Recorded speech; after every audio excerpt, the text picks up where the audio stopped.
This video contains descriptions of disturbing sexual violence and homicide. Ted Bundy is the killer we just can't quit. Just as he had a contingent of female fans who flocked to his murder trial, the morbid fascination continues today, with countless movies and documentaries made about him. This video might help you understand why people feel this way.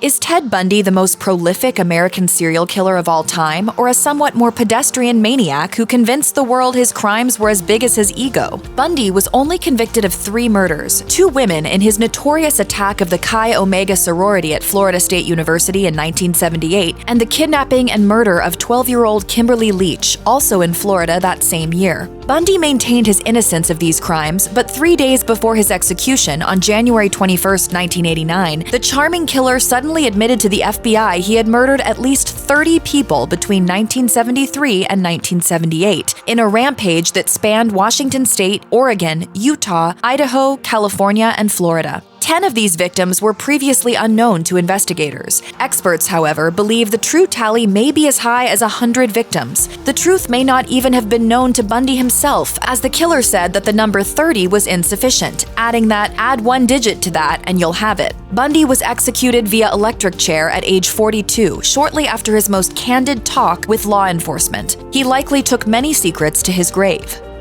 The question of motivation among serial killers can be a pointless rabbit hole to ponder. Why the Ted Bundys of the world are so overwhelmed by violent fantasies that they obsessively act out their dark desires isn't fully understood. One notable expert has made the titillating claim that Bundy was simply out for revenge against an ex, murdering women who reminded him of her. In the CBS documentary Voice of a Serial Killer, criminologist and author Christopher Barry Dee said, "If you were to put all his victims lined up together, you would think they were all sisters." Barry Dee says that, as a young man, Bundy was jilted by an attractive brunette with long, straight hair named Diane Edwards. When he was introduced to the girl's father, the apparently wise man promptly told Bundy to buzz off. The author explains, Ted took a great affront to that. He was dumped by this girl who was going to become his arm candy for years to come. The blow to Bundy's psychopathic ego was just too great. It was a slap in the face to Ted, who was trying to become somebody special.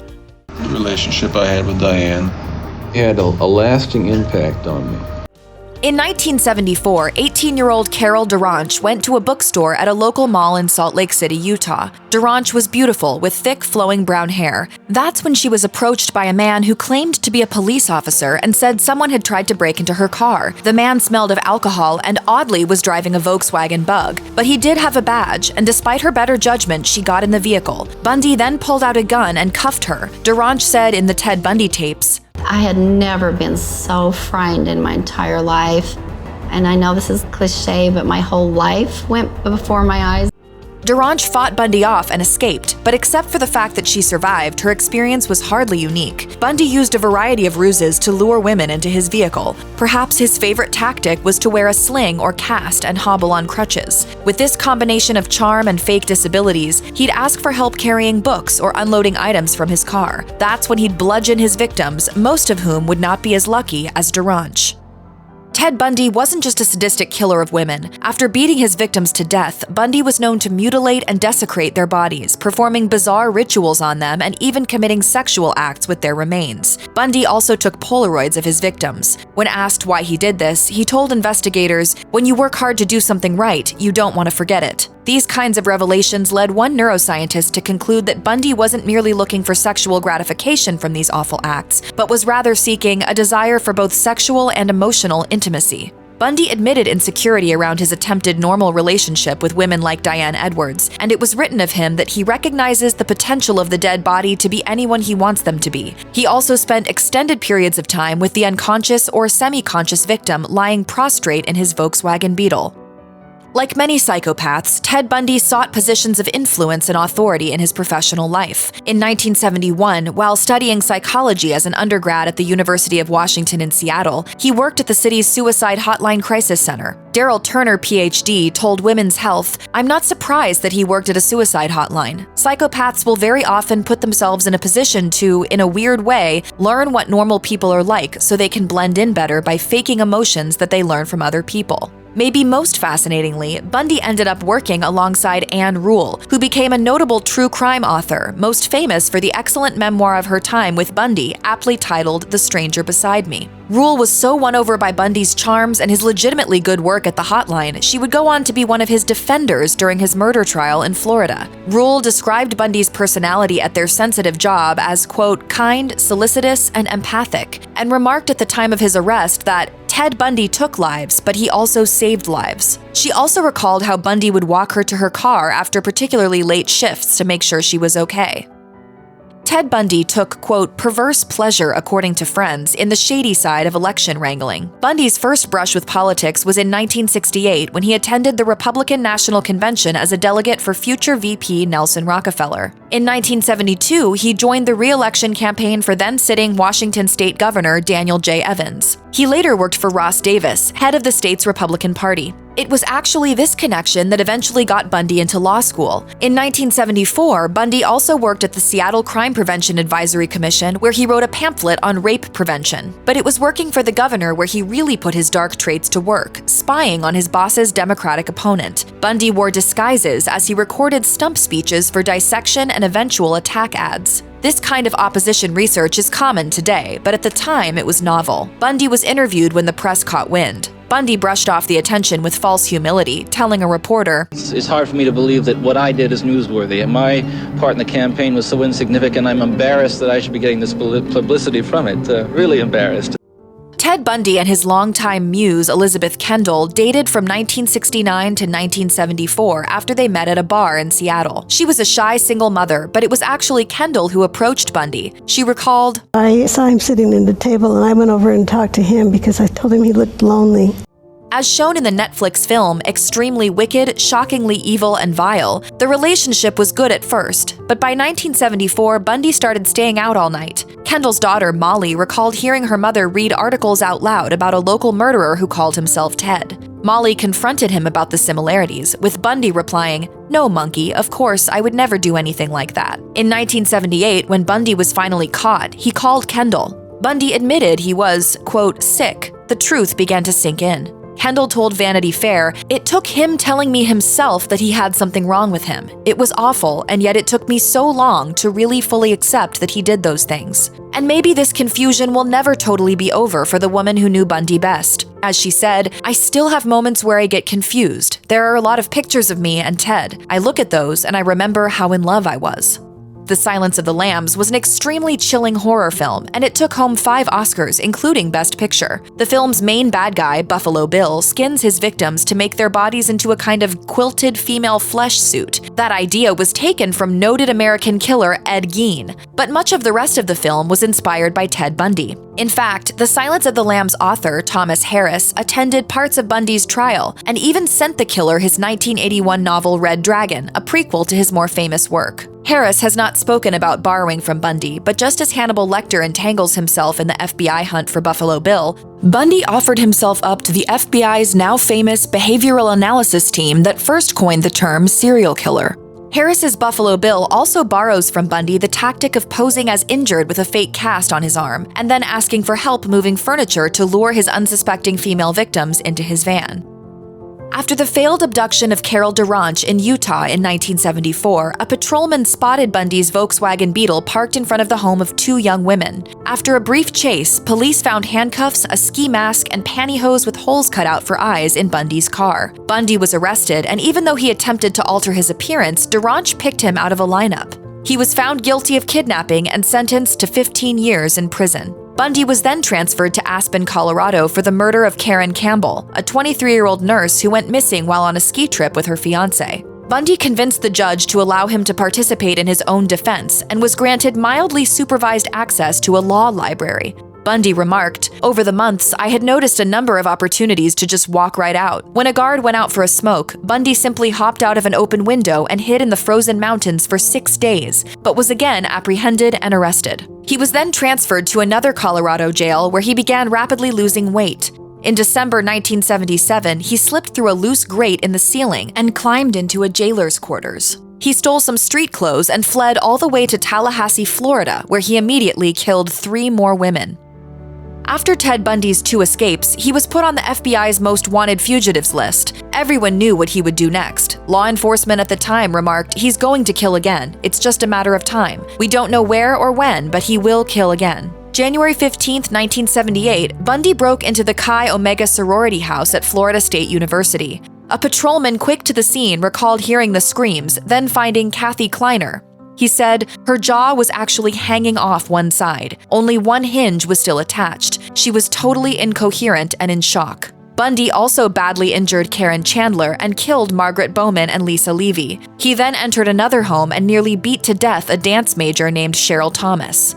He had suddenly and radically changed his MO from careful, deceptive abductions to rampaging attacks. Kevin Sullivan, author of The Bundy Murders, A Comprehensive History, told ABC News, "If you were to hear of this attack and you were familiar with Bundy's crimes in Utah and Colorado, you wouldn't think it was the same person because it was a frenzy."